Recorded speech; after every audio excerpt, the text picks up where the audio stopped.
punir les imprudents avec le mat du lion. Bonjour à tous et bienvenue dans cette nouvelle vidéo consacrée aux pièges dans les ouvertures, aux jeux d'échecs. Aujourd'hui, nous allons voir comment punir les joueurs hasardeux grâce au mat du lion. Alors, qu'est-ce que le mat du lion aux échecs? Eh bien, avant toute chose, c'est le mat le plus rapide qu'il existe. Voilà, c'est un mat qui se fait en seulement 2 coups. Donc, comment est-ce que cela se passe? Illustrons cela tout de suite. Alors, vous vous doutez bien que s'il arrive aussi rapidement, c'est qu'un joueur joue des très mauvais coups face à nous. Alors, les blancs commencent par pousser le pion en F3, ce qui est déjà un coup douteux dans l'ouverture, car pour rappel, la case F2 est faible. Elle n'est défendue que par le roi, mais qu'est-ce qui découle de ce principe? Que la diagonale qui relie cette case F2 et le roi est faible également en début de partie. Or, quand on pousse le pion F dans l'ouverture, on affaiblit cette diagonale déjà très fragile. Mais admettons, les noirs répondent par E5. Ils contrôlent le centre, ils jouent les diagonales de leur fou et de leur dame, très bien. Et là, coup catastrophique des blancs, ils poussent leur pion G en G4. Et là, comment est-ce que les noirs finissent immédiatement la partie? Ils jouent dame H4, échec et mat, c'est déjà terminé. Les blancs se sont auto-sabotés, ils ont complètement affaibli leur diagonale déjà fragile et le roi est mis échec et mat après seulement 2 coups. Donc ça c'est le mat du lion classique, aussi appelé mat du sot, mat de l'imbécile, mat de l'idiot, tout simplement parce que les blancs se sont auto-sabotés et ont amené via ces mauvais coups un mat trop rapide. Mais petit bonus, forcément je ne vais pas vous montrer que cela. Je vais vous montrer des ouvertures où il est possible de piéger votre adversaire grâce à ce mat. Oui, 2 ouvertures et on va commencer par la défense barnaise. Alors, la défense barnaise, donc nous jouons ici avec les blancs. Nous poussons notre pion en E4, nous voulons contrôler le centre, ouvrir les diagonales de notre dame et de notre fou. Ok, très bien. Ici, les noirs répondent par F6. Donc, ils affaiblissent leur diagonale, mais ils ont toujours le pion pour venir couvrir. Et d'ailleurs, nous allons forcer ce pion à venir couvrir, parce que nous amenons directement notre dame en H5, échec. Ce n'est pas mat, le pion G vient couvrir. Et là, qu'est-ce que l'on joue avec les blancs? Il y a un coup piégeux, un coup vicieux à jouer. Nous allons sacrifier notre dame. Oui, nous ne touchons pas notre dame et nous sortons notre fou en E2. Et là, que se passe-t-il lorsque les blancs capturent notre dame? Nous reprenons avec le fou, échec et mat, mat du lion revisité en 4 coups cette fois-ci.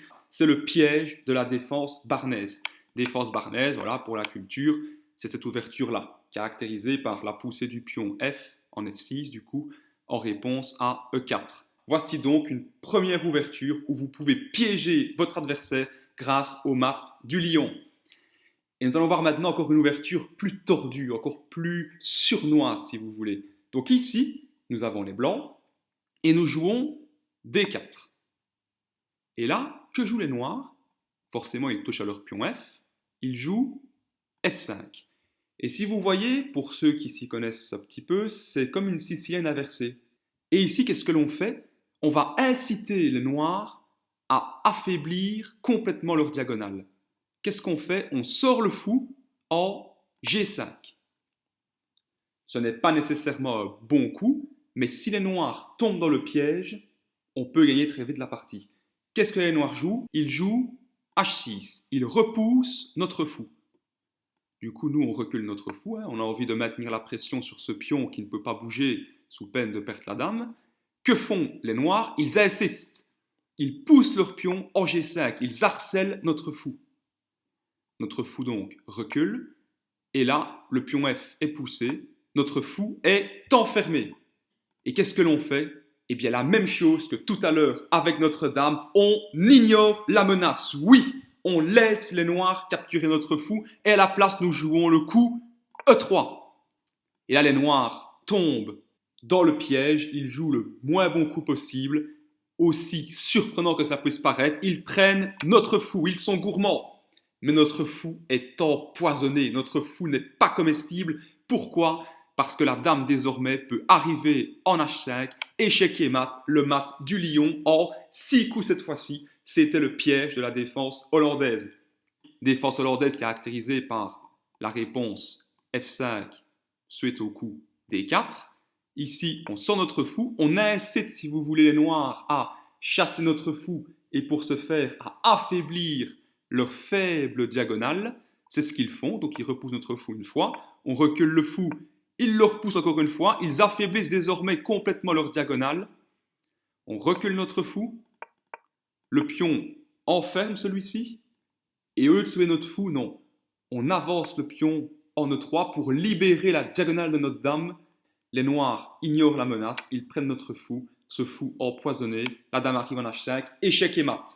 Alors, second petit bonus de cette vidéo, car oui, vous savez maintenant comment piéger vos adversaires imprudents grâce au mat du lion, mais maintenant il faut savoir aussi comment s'en prémunir, et là c'est assez simple, je préconise 2 solutions.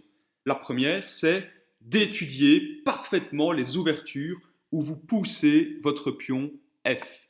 C'est possible, il y a des ouvertures où ça se fait, c'est notamment le cas par exemple du Gambi-Roi. Voilà, ici, hop, Gambi-Roi. C'est une ouverture jouable, mais il faut bien l'étudier afin d'éviter les problèmes. Problèmes dus à l'affaiblissement de cette fameuse diagonale.